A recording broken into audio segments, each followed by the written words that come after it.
Hello, and welcome to the Tuesday Night Music Show, where eventually we end up talking about music.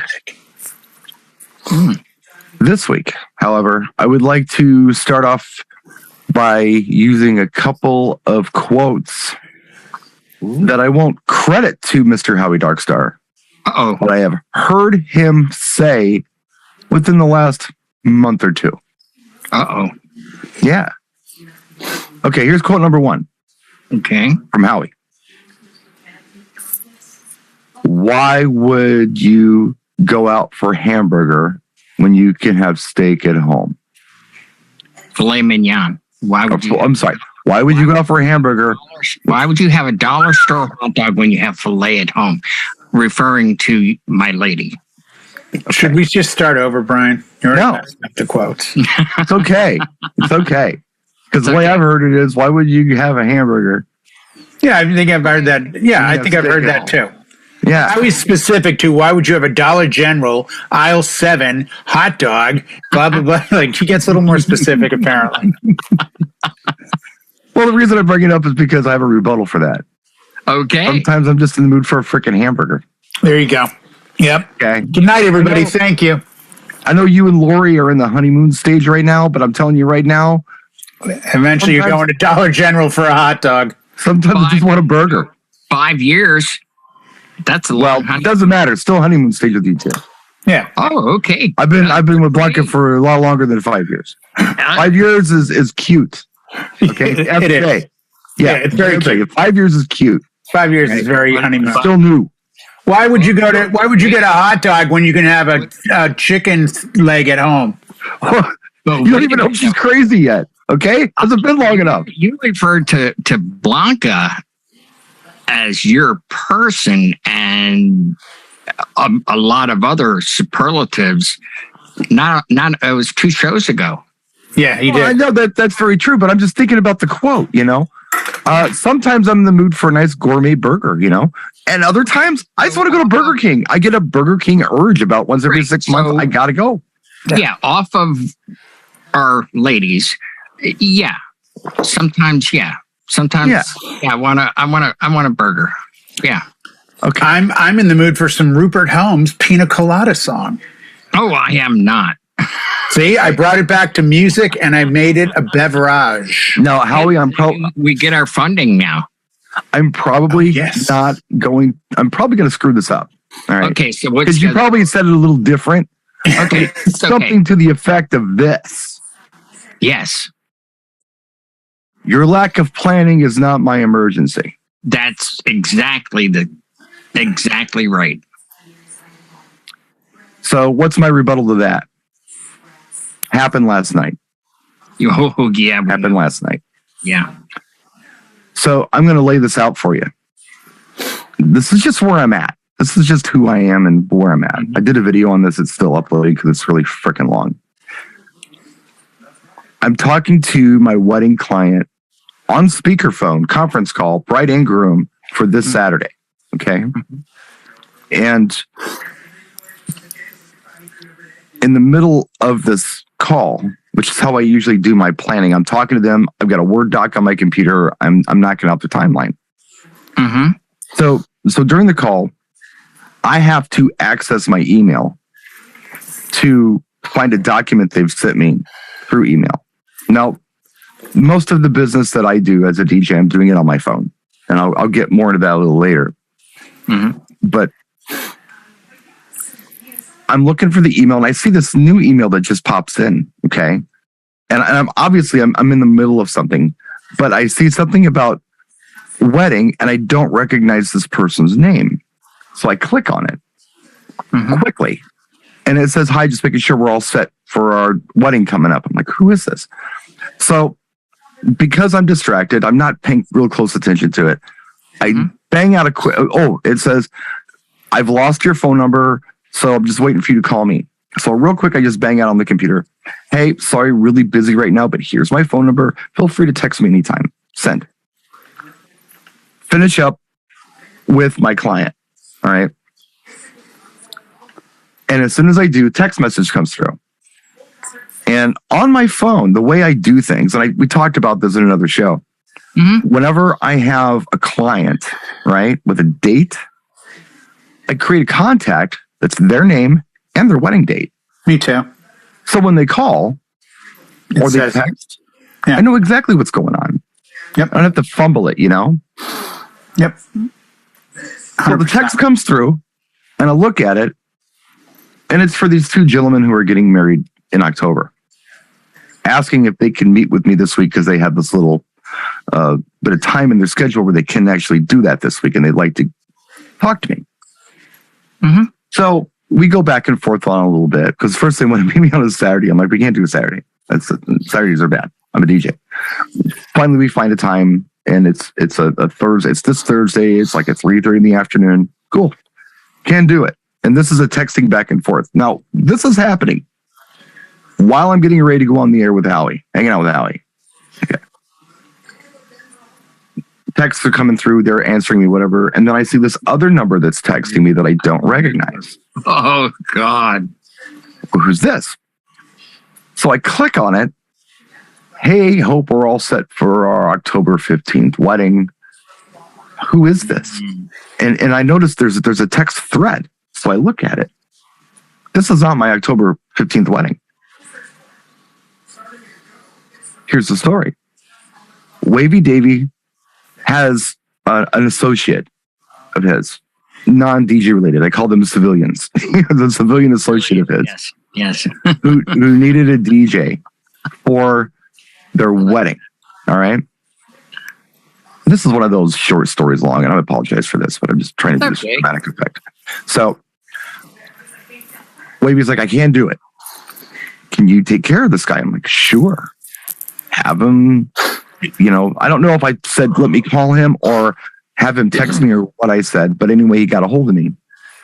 And typically, I don't know how it works for you guys who network. You have a few people you network with. For me, the way it usually works is if Big Ron sends me a contact, if Scott Thomas, if Art, if Wavy sends me a contact, those are my main guys, my four main guys. If they send me a contact because they're not available to do a job, it's usually a slam dunk. They want to know, are you available? Yes, great. You were highly recommended. Let's pull the trigger on this, right? Yeah. It was different. Okay. This guy, he wanted to see pictures of my setup. He wanted itemized quote of everything. Oh, boy. He wanted videos of what I do. And I sent them all to him in an email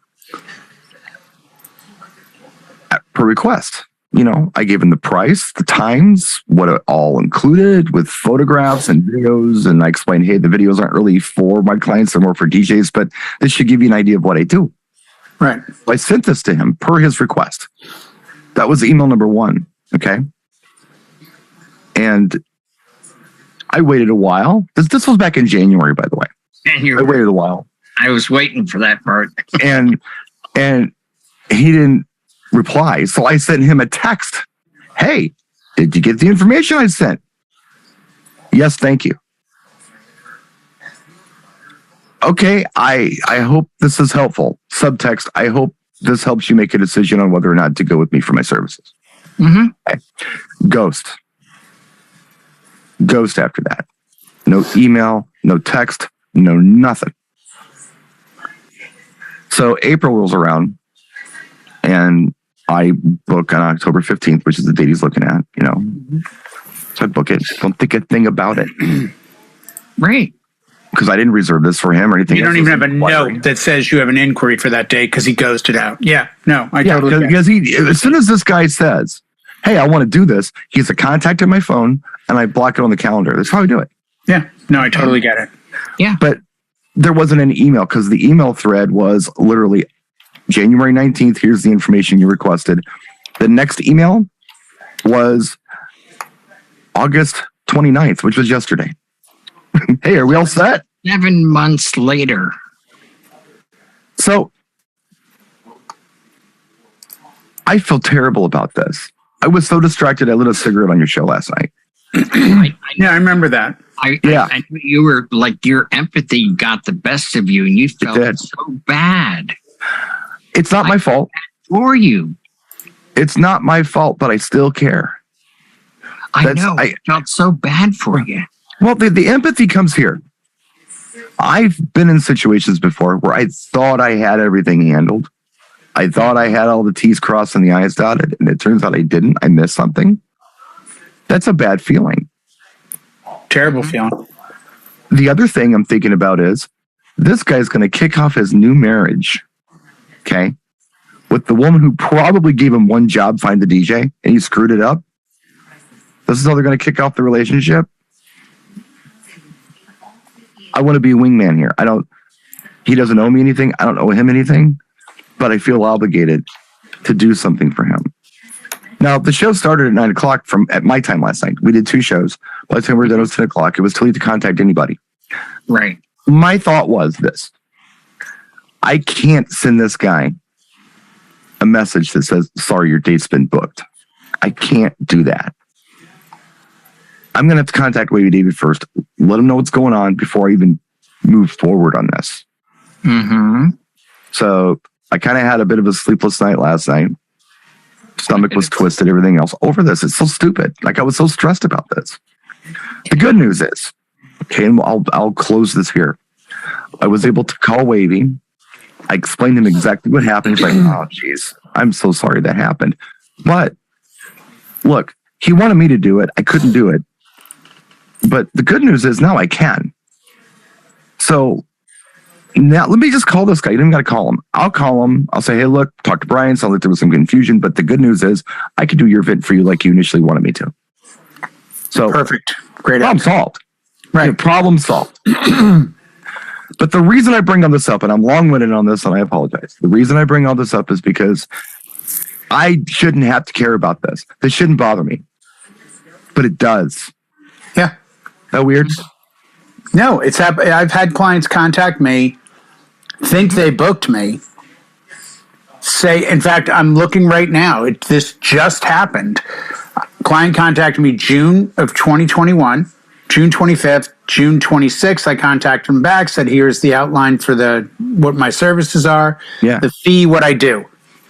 They got back to me the same day and said, thank you. This is good to know. Do we pay a deposit to secure for the date, or we pay the entire fee up front? And I said, once the contract is signed and sent back to me, it comes with a 1/3 retainer. That was June 28th. Okay? And you sent the contract? No, I hadn't sent it yet. Okay. I just told him, the remaining balance due 7 days prior. She then gets, and I just did this wedding in July, by the way, so this did go forward. Okay. But she gets back to me that was June 28th. October 4th, and at least she had the courtesy to say, if you are still available for our date, we would like to move forward. Well, that's acceptable. That's acceptable. But I have had clients get back to me 2 and 3 months later and go, yeah, we've decided to book you. And I'm like, oh, I'm so sorry, I'm not available for your date. Oh, you're not? No. You didn't say you were booking me 3 months ago when we first had our back and forth. I even went so far as to have a client that hit me up and said, perfect, send us a contract. So I did. And my contract says, if not signed and dated by client within 14 days of original signature and date by DJ, client is voided. So usually within 10 days of the sending, I say, hey guys, just want to let you know your contract is time sensitive. Yeah. Please let me know if you have any other questions. Because what happens is I get a contract from Howie, from Brian, from Jay, from John, and then I start price shopping. Or I start bidding each other again. And this has happened. It famously happened about 20 years ago. A girl went on a website and said, I have a contract from Jay, from Mick, from Daniel. And she said it on a forum. And the only reason I knew was one of my already signed clients said, you should know there's a bride going on here pitting the 3 DJs against each other, and your name is on there. And I commented, oh, I already hired him. He's awesome. Well, I just wonder if maybe I can get him to come down in his price. So my bride was getting mad about that. So I emailed the talk bride back and said, "Hi, just want to let you know your contract's over 2 weeks old. I've now let the date go and I'm no longer available." Contacted the other 2 DJs and they did the same thing. She came back in the next day and she goes, "You're never going to believe what happened. All 3 DJs have let me go from their calendars. I can't believe, who do they think they are? Blah, blah, blah, blah, blah." Mm-hmm. You know what? We want everyone's experience with us to be good. I've had people contact me, "Are you available for October 15th? No, I'm not. Would you like names of other DJs I trust would do a great job for you?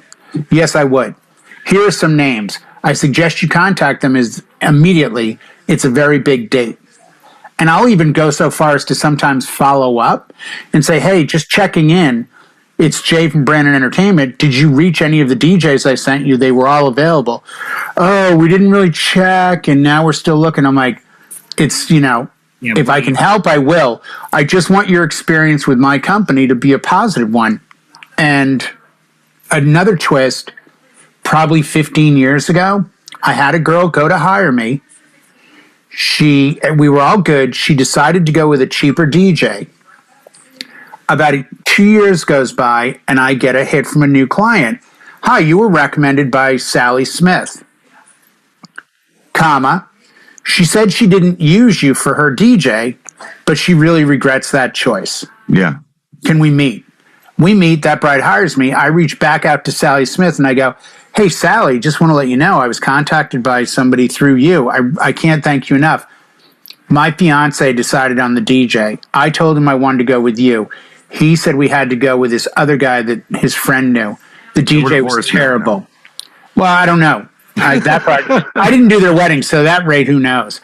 Well, it's one of those, you want people to leave the experience with you because it will happen. Well, I want to go back a little bit because can I share my story real quick? I'll give the Reader's Digest first. Okay. And I did mention it a while back that it happened, but not in any kind of. Your mic's low, by the way, Howie. My mic is what? Low. Still? It sounds good on my end. Oh, maybe it's just me. Yeah. All right. I got contacted 6 months prior, and that was this year. And hey, yeah, I mean, everybody, they did on the local, town-wide thing. Hey, can anybody recommend a DJ? I had 20 people recommend me, so she contacted me. I said, she goes, "Well, what do you offer, this and that?" And I said, "Hey, check out my website. It's got videos. You decide what you want." Boom. She said, "We want to book you." I said, "Okay, give me a date." I said, here is the form to fill out. I just need some general information, like first dance songs. What do you want walking down the aisle? The usual things, and maybe 10 songs that are must plays. Not a thing. I didn't hear anything from them until 2 weeks before the wedding. And she said, "Hey, and by the way, we set up 3 meetings and they ghosted me on 3 meetings. And I sent them a contract. They never returned the contract. They're not booked. And, I said, "I'm sorry, I'm not available." So the 4th time they went, "Hey, we can meet tomorrow if you want." And I'm like, "I'm sorry, the date's no longer available." She goes, "But your website says that it's stress-free. This is a lot of stress." And I said, "But you haven't filled anything out. I'm so sorry." I said, "But I'll do everything I can to help you."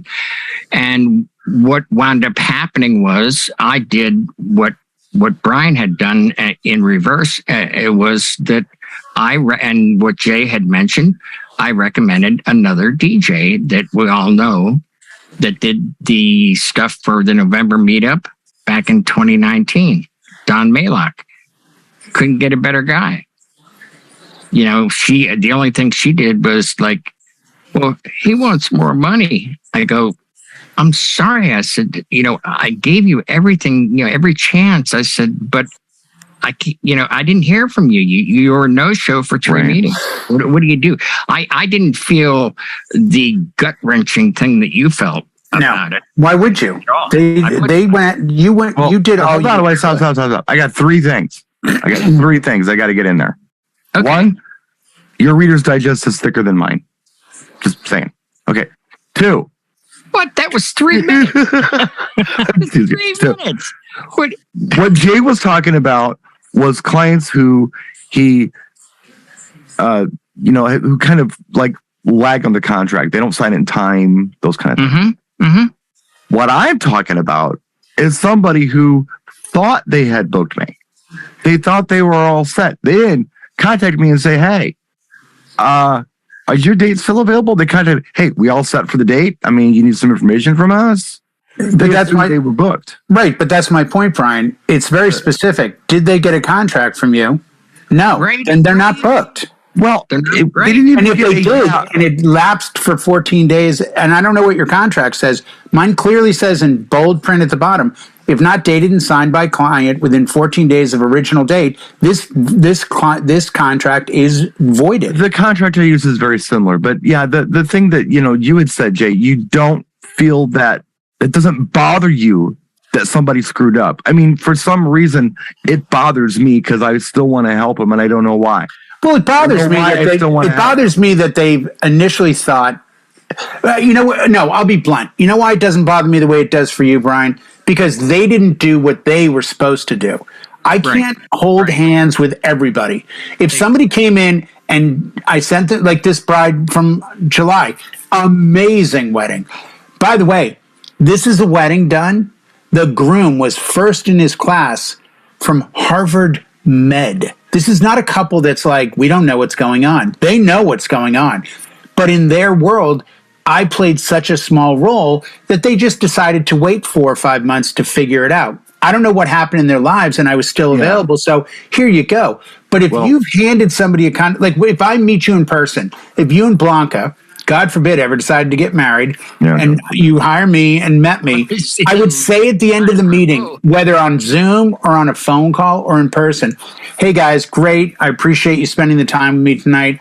I hold your date for you for 7 days after tonight. If during those 7 days, another client contacts me, you get a 24-hour first right of refusal, so as not to force you to make a decision. I feel like I'm giving them every fail-safe. Right.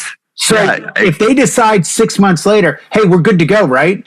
Now, where I feel bad is for me, because I start to panic like, holy God, did I send this? Did I make a contract? Did I send it and I didn't see it? That's kind of what I was thinking at first. I'm like, should I agree to that? That would freak me out. No, I would have lit a cigarette too. But the thing is this, I try to keep enough things in order where I can pull up folders and files and go, I don't have a client on that date.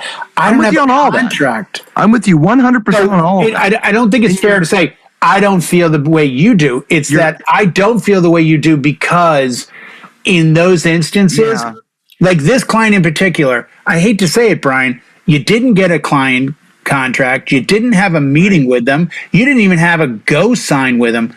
Like, I'm sorry, that's on them. Now, you can feel bad and have empathy, but, you can't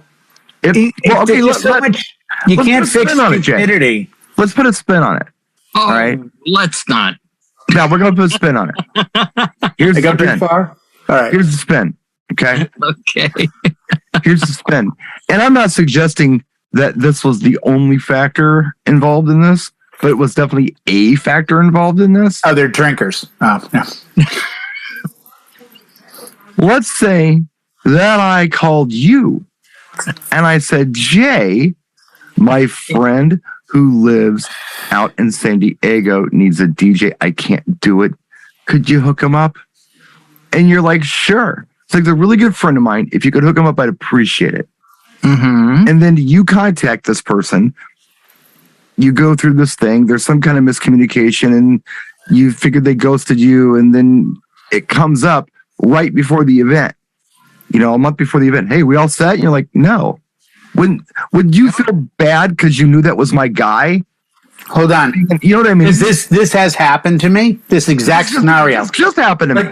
No. I know it did. But let me show you what the difference is here. No. And don't take this as a slam, but let me show you the difference. Hey, Brian, just to let you know, I met with John Smith, your buddy. We talked a little bit. He hasn't gotten back to me. So as far as I know, it's not a go. If you need other help, just let me know. I would have at least gone back to Wavy Davy and said, hey, I talked to John for a second. We've had a bunch of texts, but it hasn't booked. My obligation to you as your friend, if you send me a client, in my opinion, is not only to tell you if they booked, but after the fact, to send you hey, Brian, wedding went off. Everything was great. Here's a couple of photos. Now, that might be over the top, but when I do weddings for other companies, they're in on all the emails, either as a CC or a BCC.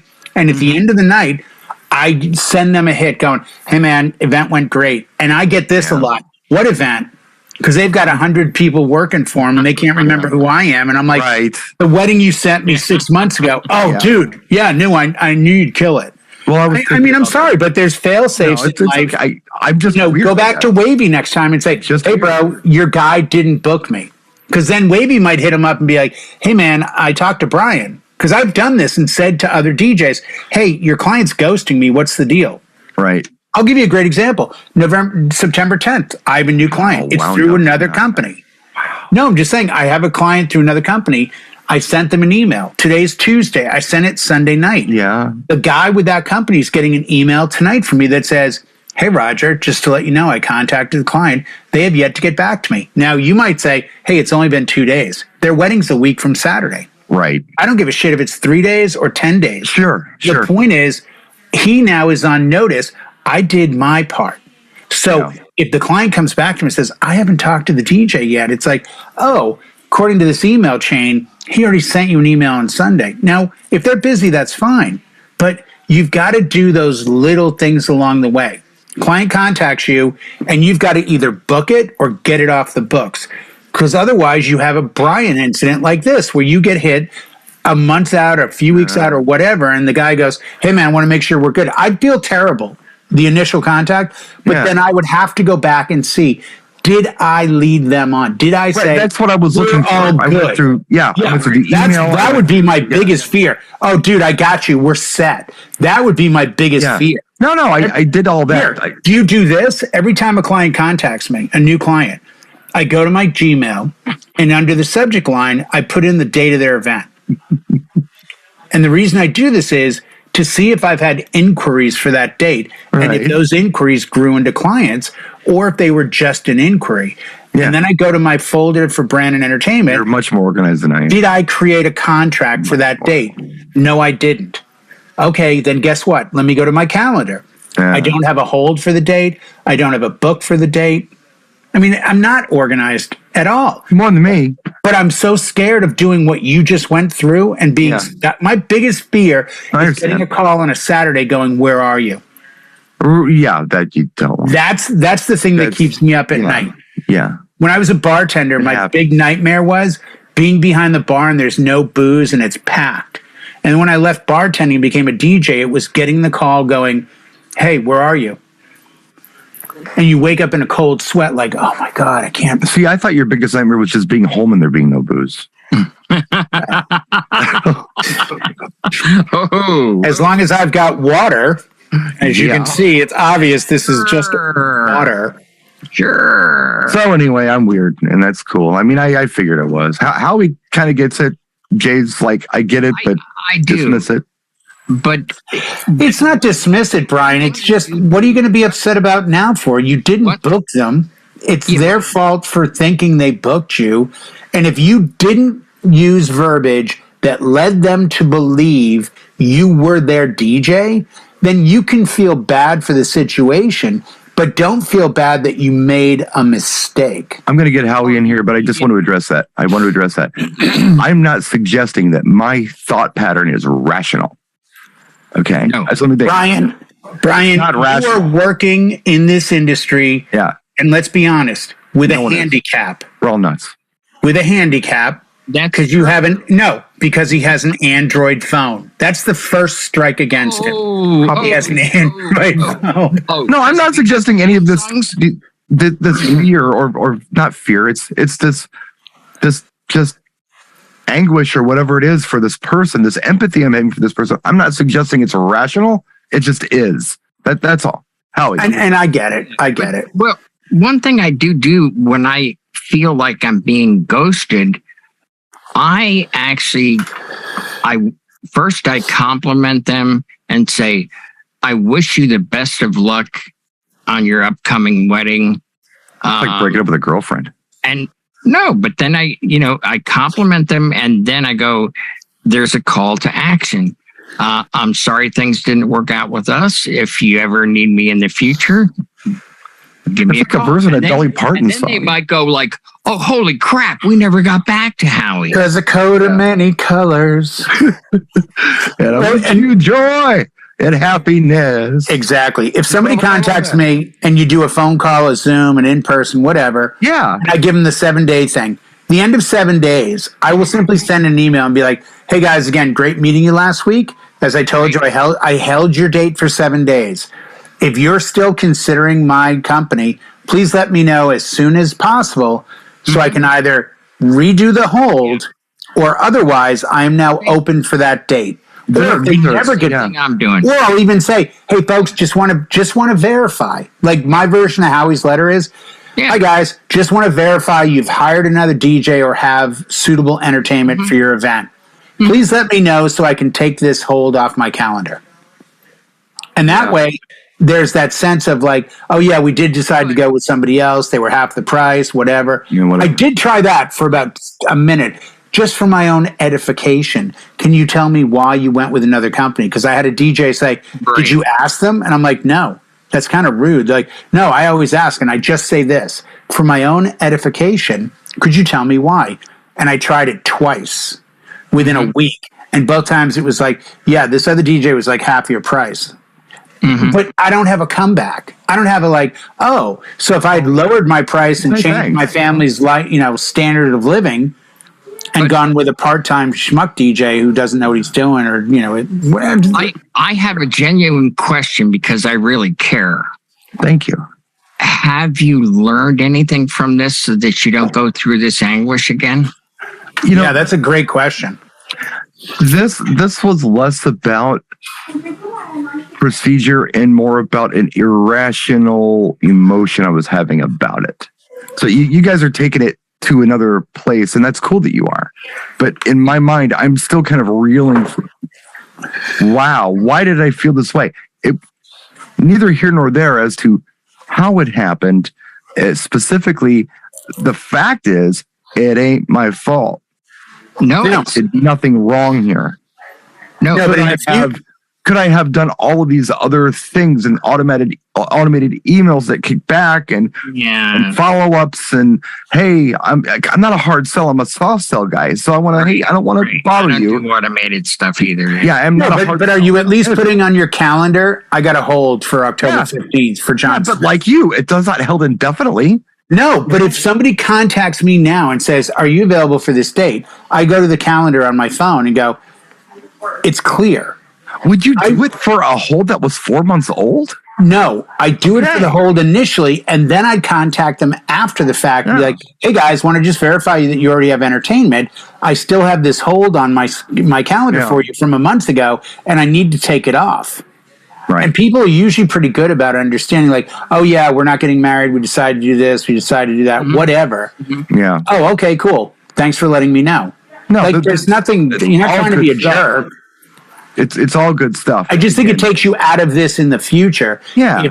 If in February you had said, hey guys, it's Brian, I'm the DJ that Wavy recommended, yada, yada, yada. Here's the just thing. want to verify. They may have said in February, oh no, Brian, we want to book you. Oh, okay, then you need to sign a contract. Well, here's kind of where I'm at on this. And then I got to go back to what I said earlier.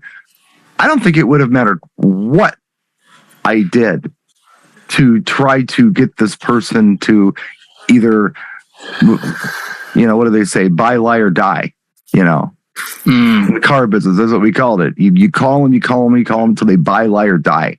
And a lot of the stuff I did in the car business is why I don't like to do a lot of that kind of stuff in this business. Yeah, but you want a contract. You want a deposit. I do if you want to work with me. If you do not want to work with me, I don't want. And that's fine, but that means that 6 months down the road, don't come back to me and say, "I think aren't we all good?" No, we're not all good. You didn't send a contract. This business is not about. I'm not looking at a date as a unit that I just have to move. I want to work with people who want to work with me, and if I can't find somebody who wants to work with me, or I'm not comfortable with the client, or whatever the reason might be. Oh no, you always have the final say. Off.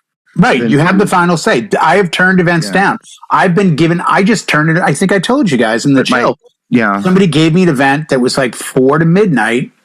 And I'm like, wait, it's outside in the backyard. There's a noise variance of 10. Right, they don't care. They want to go till midnight. And I came right back to the DJ that gave it to me, and I said, can't do it. I'm not a good fit. What I was getting at, though, what I was trying to say is that I don't think it would have mattered what procedure that I took with this person, even if I did 50 different checkpoints with them and emails every 10 minutes saying, hey, you good, you good, you good.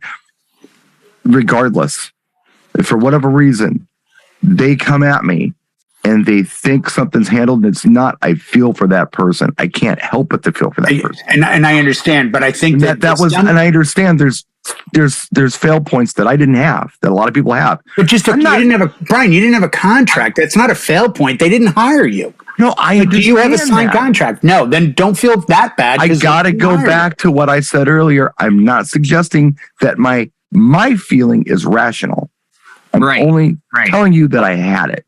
I have it when these things come up. Honestly, I was genuinely worried for you because you had a stressful day to start with. Yeah, I did.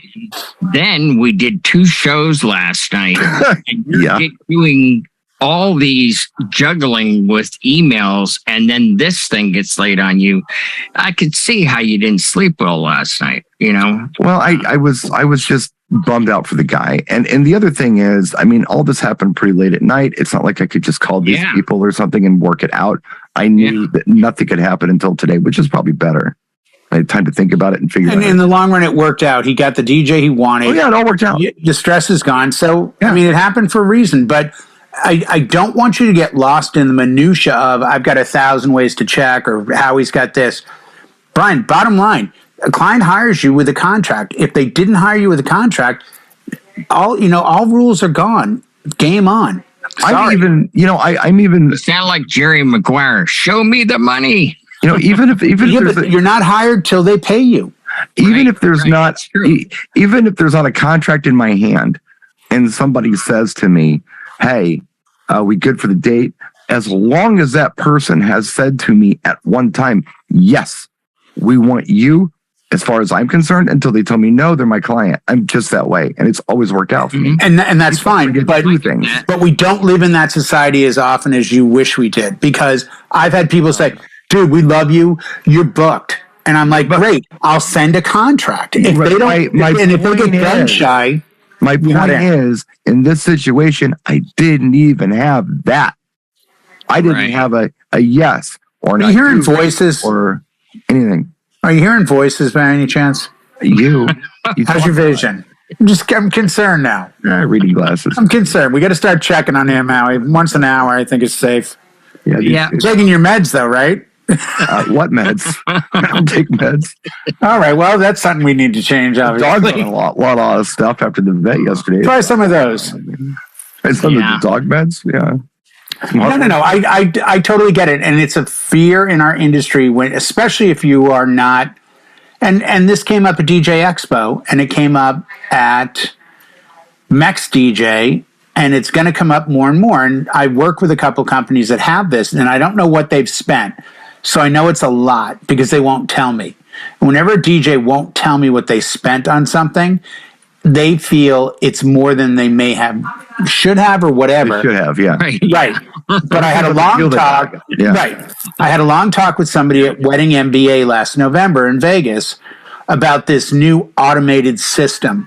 Oh, it's amazing. It sends out all these emails. We have all these things in place. It's all been rewritten on the back line. Yeah. And I always say the same thing. That's great.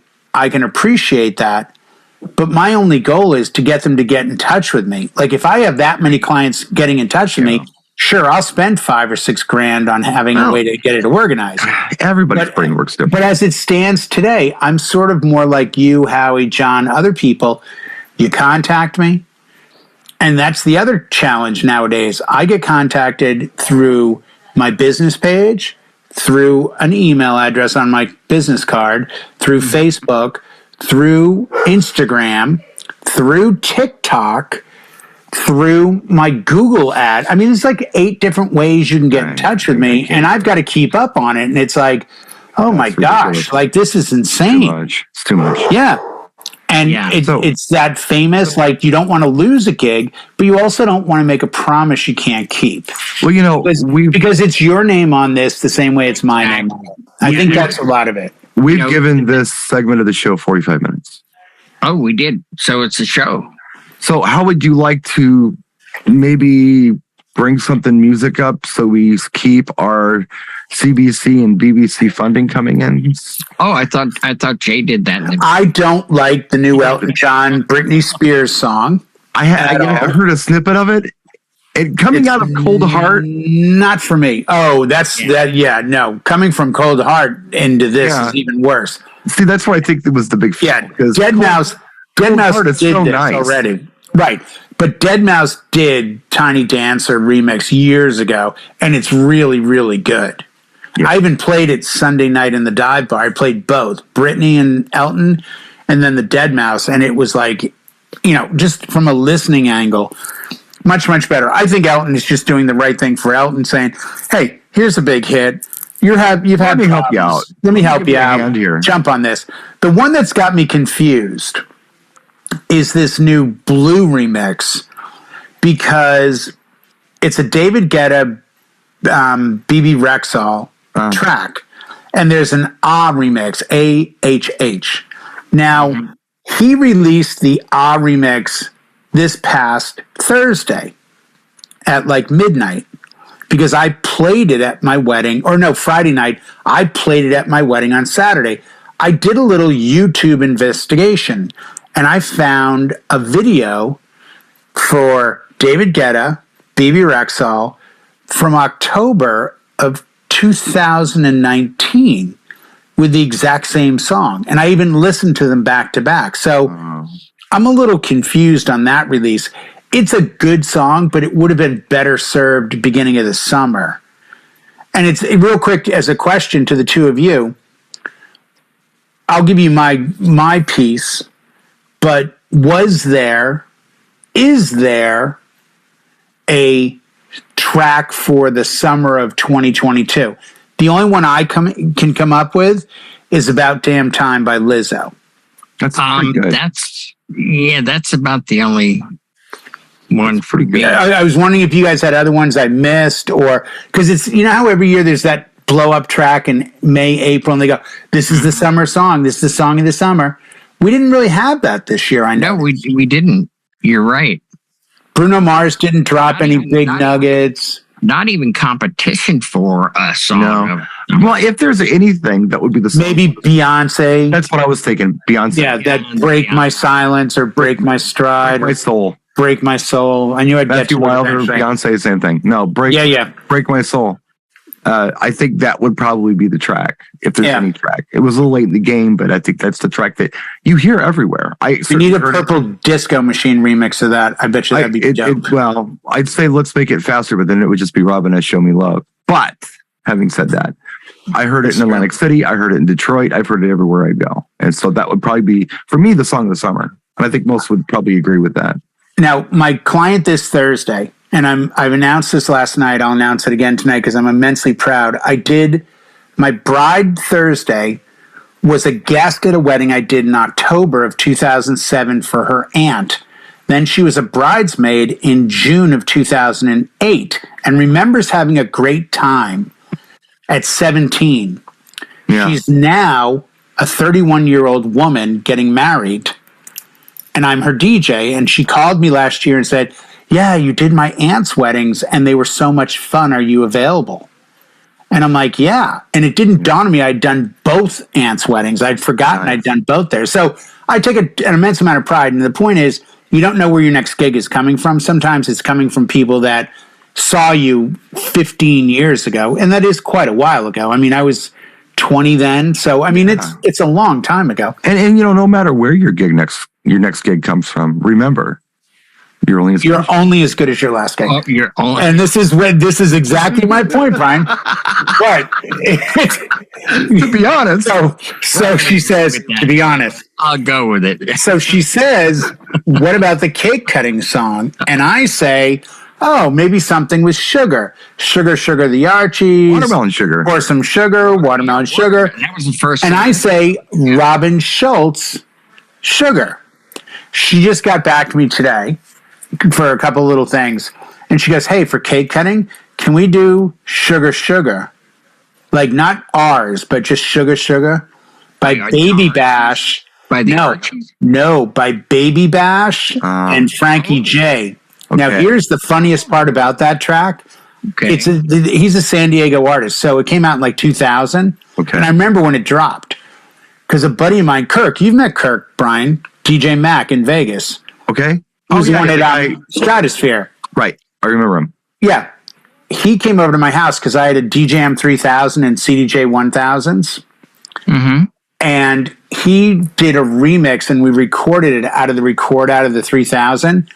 He took the track, put master tempo on it, and recorded it at 128 BPM because he felt it could be a better dance song. Right. You know, in early 2000, you weren't getting much in the way of the remix, the way you can access now, let's say. Mm-hmm. But it just made me laugh. I'm like, saying Robin Schultz, because that's what Robin Schultz Sugar is. It's just Baby Bash and Frankie J's Sugar, Sugar. Right. She takes that little 4-bar hook and just made a song out of it. I remember you telling me about that. Yeah. Kirk doing that. Yeah. And I remember looking at him like, really? He goes, yeah, I'm going to play this at the club. And I remember talking to him afterwards. He's like, it went off. People were crazy about it. And I'm like, and I kind of miss those naive days of being a DJ where it's like, well, this is a great song. But I've never had that vision to say, what if I took it from 100 to 128? What would happen? And, yeah. You know. I was the king of a 3% pitch bend on everything back in the old days. That was my lesson in the early days too. If it goes above 3%, you're on the wrong song. Well, like you have to find another track to mix into. But this was without the master tempo. This brought the key up too, which made it fun and made it a very different song. And there are so many songs that I can't listen to unless they've got a plus 3% pitch bend on them. Like, or down. Well, Sheila E.'s Glamorous Life is one of them. It's got to be sped up. Heck, Erotic City, same thing. Ferry Corsten, Rock Your Body. You need to pitch that down. That goes down. That goes down. And then the vocal changes. Down. Without that. I told him that, by the way. Yeah. I told Ferry Corsten, my buddy pitches this down like 5 or 8%, but he doesn't put master tempo. And he goes, really? He goes, he likes the vocal line better. He goes, that's me. I'm like, it is? He goes, yeah, we didn't have money to get anyone else to do it. So that vocoder is me doing, I want to rock your body, rock, wow, wow, wow. Howie, what would you do with Nicki Minaj's new song, Super Freaky Girl? That's 133 BPM already. It's just Rick James. It's just him. Obvious. Yeah, it's too bad nobody ever thought of using that song for a... Man, if they just had big balloon pants and thought of using it, that would have been Was it cool. Oakland, perhaps? Yeah. Had glasses. They're parachute pants, they were called. Parachute He named himself after a tool, like, I don't know. How about be an MC, too, like an MC screwdriver or MC, like vice grip. Yeah, vice grip. Yeah. That would be awesome. Sawzall, drill... And they wrote it about an action, like, that you can't do, like, can't drive this, like about a car maybe or something, When I got that from promo only, must have got 8 different versions. So I played the instrumental and I went, Rick James. Yeah, that all day long. You can't smell this. How about that? Or there you go. Taste well, remember when Outkast Hey Ya came out? Yeah. And I asked a lot of DJs. I very much remember that, yes. What are you playing out of Hey Ya? Like, because I had the funky mix, so it was 80, 160, 80. And I got this a lot. I had probably 3 DJs say, oh, I'm doing Brown Eyed Girl. And I'm like, okay. And then credit to DJ Mac. He comes up one day and says, hey, what are you playing out of Outkast? Hey, yeah. And I'm like, I'm kind of stuck on it, but it's got a hook, I know. He goes, try this. And in front of me, he did a mix of Hey Ya into Hey Mickey. And that dun, dun, right. dun, dun, dun, dun. And that's the mix I ended up taking. The thing I always had fun with when it comes to Hey Ya, and I don't know if Howie maybe can feel me on this. Jay will not feel me on this, but Howie might feel me on this. It's so unique that you can just throw it in there out of nowhere. You can just do a cold ending on the song. On any song that you're playing, it doesn't matter what it is, but a song with a cold ending happens, and then all of a sudden you say 1, 2, 3, and that kicks in. That's a jolt. It doesn't beat mix with it and everything else, but it's just like this, whoa, okay, that just happened, and that's different. And they notice, and the floor fills. I've said this before, and it's all stuff that I just, over time you just learn this crap. But beat mixing is fantastic, but beat mixing is almost trance mixing, where it's like you're... the reason we used to beat mix, way back in the old days, was to kind of trick people into dancing to something they really, really dig in the first place. Because this is the same beat as the last song. They're just going to stay for it because the song's long and it hasn't ended yet. Where I've taken the challenge of just playing cool ass tracks, and that's, to me, it's weird. It's like everything comes around. Well, it's programming too. I'm the first to admit, and I enjoy it. I like doing Happy by Pharrell into Taylor Swift Shake It Off, which uses that hook into Outkast Hey Ya, and throwing them into really the same song in two different generations. Because it gives people, but also if you do that over 2 or 3 songs, you open the palette up to then go to 100 BPM if you want. You don't have to. Like, I never mix out of Hey Ya. We never talk about my mixes too much, do we? We don't talk about mine. We talk about Jay's. Jay's got his famous mix. I've got little sets. I got a little like for you. I'm going to give it to you because you're in Temecula, California, and whoever else is watching this around the world, I'm going to give you one. It's kind of fun. That would be Nelly's Hot in Here into BG's Staying Alive. I like it. I like that. In my market, and you'll understand this, a lot of my going into Staying Alive comes out of Celia Cruz' Carnival of Life. Yeah, that's good. But you know what else you could do with Staying Alive? I've done this before, and it's actually stupid dope. I don't know why it is. Mundian Tubaki by Pujambi MC. Do you know that? No, that totally works. Do that. Yeah, I've done that. Yeah, no, I've actually loop it and laid over the whole song. Yeah. You've just turned a Bee Gees track into a bonker track, and you can play it at an Indian event, and they love it. That 100 to 110, there is a plethora of tracks, whether you're doing Crisscross Jump and House of Pain Jump. Yeah. There's so many things you can wordplay. You can just catch BPMs. Nelly and Usher work really well. Nelly works with Rob Bass really well. Like there's that, I love that sweet spot in that zone. And the other night I did a mix. I think it was Dion and the Belmonts. I Wonder Why. Into the Backstreet Boys, Everybody. Because it's got that long intro. And it actually jumped. I did a 4-beat loop out of Dion and the Belmonts. Right. Into the Backstreet Boys. Yeah. But I like giving two different crowds something to talk about. Whoa, where did that come from? And I think I've told you, I've had a couple people compliment, we didn't know you were that kind of a DJ. Well, that's a huge compliment. That means a lot because they expect you to be a wedding DJ. And they never have a good story. I beat Jay up on his habitual beat mixing a lot, and I just want to say for the record, I do. I'm just giving him a hard time because no, you are, but that's the thing, because I'm trying to think: is the next DJ at the next wedding they go to going to slam stuff? Because I'm sure you guys do this too. When you meet with a client, you say, "Do you have any stories of other weddings you've attended or heard about where the DJ had impact on the overall evening?"